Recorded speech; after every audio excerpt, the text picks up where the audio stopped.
పూజ యూరోప్లో ఎవరినో ప్రేమించిందని మనకొచ్చిన ఇన్ఫర్మేషన్ తప్పునైనా.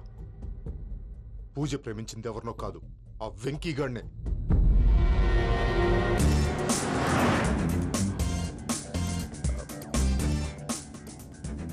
ఫ్లైట్కి టైం అవుతుంది, ఎక్కడికి తీసుకెళ్తున్నాడో కనుక్కోండి.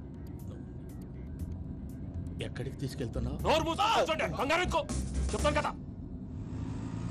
చెప్తాను కొడుకును, నన్ను పూజని విడిదీయాలని చూస్తారా? ఎవడన్నా మా మధ్యలో వస్తే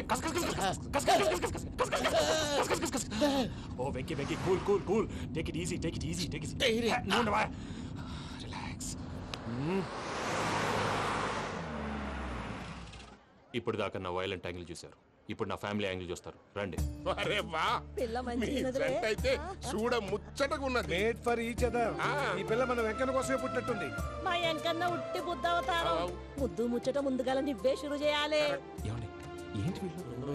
ఎంకన్నా కోడలిని తాజ్మహల్ కి తోలుకపో. అలాగే రండి. నువ్వు రామ్మా. ఏ యూరోప్ మీరు అడగందుకే డిస్టర్బెన్స్. రే మైసమ్మా, వీళ్ళకి మన గోడౌన్లో బస్సు ఏర్పాటు చేయి.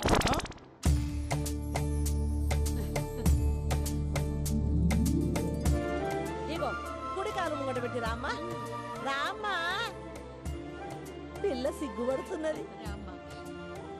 వాడి పెళ్ళాంతోనే ఈ ఇంట్లో కాలు పెడతా అని గిన్ని దినాలు వాళ్ళ పిన్నం ఇంట్లోనే ఉన్నాడమ్మా.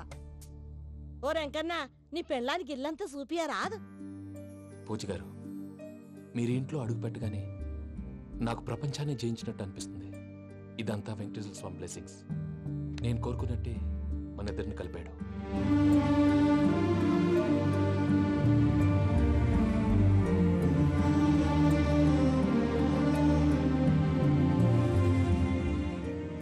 మా అమ్మ నాన్న ఈరోజు వాళ్ళు ఎక్కడున్నా సంతోషిస్తారు. అమ్మ ఎప్పుడు అనేది భార్యని మహారాణిలా చూసుకోవాలని, అందుకే ముందుగానే అన్ని సమకూర్చాను. ఏంటి పూజ, ఏమైందండి? మీ అమ్మ వాళ్ళు గుర్తొచ్చారా? ఒక్క నిమిషం. అమ్మా పూజ, ఎలా ఉన్నావమ్మా? బాగున్నానమ్మా. నువ్వేం భయపడకమ్మా, వెంకి నిన్ను బాగా చూసుకుంటాడన్న నమ్మకం మాకుంది. అమ్మ పూజ, ఇంకెప్పుడు ఇక్కడికి ఫోన్ చేయకు. అవసరమైతే మేమే ఫోన్ చేస్తాం, ఎవరైనా వింటే ప్రమాదం. అలాగే. ఇప్పుడు మీకు ధైర్యంగా ఉంది కదండి? మీరు నాకన్నా సెన్సిటివ్ అండి. నేనన్నా అప్పుడప్పుడు అబద్ధాలాడి లంపలు వేసుకుంటాను. మీరు అబద్ధాలు ఆడరు, ఎవరిని హర్ట్ చేయరు. మరీలాగైతే బతకడం కష్టం సుమా అండి. ఏంటి ప్రసాద్ గారు ఇది? మనం ఇక్కడ కూర్చుని దిక్కుమాలలో టీ తాగుతున్నాం. వీళ్ళని చూస్తుంటే నా కళ్ళ ముందే వాళ్ళిద్దరికి పెళ్లి చేసేలా ఉన్నారు. ఏం చేయమంటావు భయ్యా, సిచ్యువేషన్ అలా వచ్చింది. అదిగో ఆవిడ చూడు, పావు నవ్వుతున్న పావునవ్వులా లేదు. ఆవిడ దగ్గరికి వెళ్ళి మన మ్యాటర్ చెప్పి పూజను తీసుకొని మన దారిని మనం వెళ్ళిపోతాం. నారాయణ హోటల్ 50 లీటర్లు. రాసే లెక్క. నమస్తే అక్క. నమస్తే నమస్తే. నీతో ఒక ముఖ్యమైన విషయం మాట్లాడు. మాట్లాడు. ఏంద్ర నీ లొల్లి? ఇక్కడ నేను పెద్ద మనిషితో మాట్లాడుతున్నా. శంకర్ గారు దొరికిండాడు. ఏంద్ర శంకర్ గా? ఎన్ని దినాలు నా కళ్ళు కప్పి తిరుగుతావు నా బట్టే బాచ్.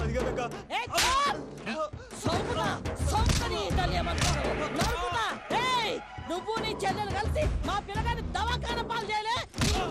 ముందుగా ప్రేమించినట్టు నాటకం ఆడి ఎంత తిరిగి పెళ్లి చేసుకుంటా అని ఇప్పుడు బాగా పైసగల్ల పోరని చూసి పెళ్లి చేస్తానంట. అవును, నా చెల్లెలు మీ పోరగానికి ఇచ్చి పెళ్లి చేస్తాక ప్లీజ్ అక్క. నీ తల్లి చెప్పుతా. మీ ఏదో మాట్లాడాలంటివి? ఏం లేదక్క, ఎంకన్న పెళ్లికి నీకు పట్టు చీర పెడదామని. మా ఎంకన్న పెళ్లికి నువ్వు పెట్టుడైందయ్యా? మేమే నీ పట్టు పంచలు పెడతాం. అట్టనే అక్క.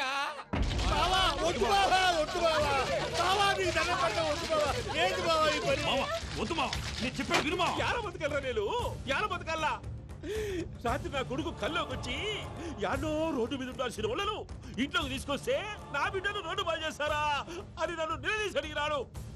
ఇన్ని దినాలు నువ్వు ఎట్లా చెప్తే కాట అక్క నాకు నేను చచ్చిపోతానని అబద్ధం చెప్పి నమ్మనం రాలేటికి పిలిపించిన. మీతో కలిసి చేసిన పాపాలకు నేను చచ్చిపోవాల్సిందేరా, చచ్చిపోవాల్సిందే.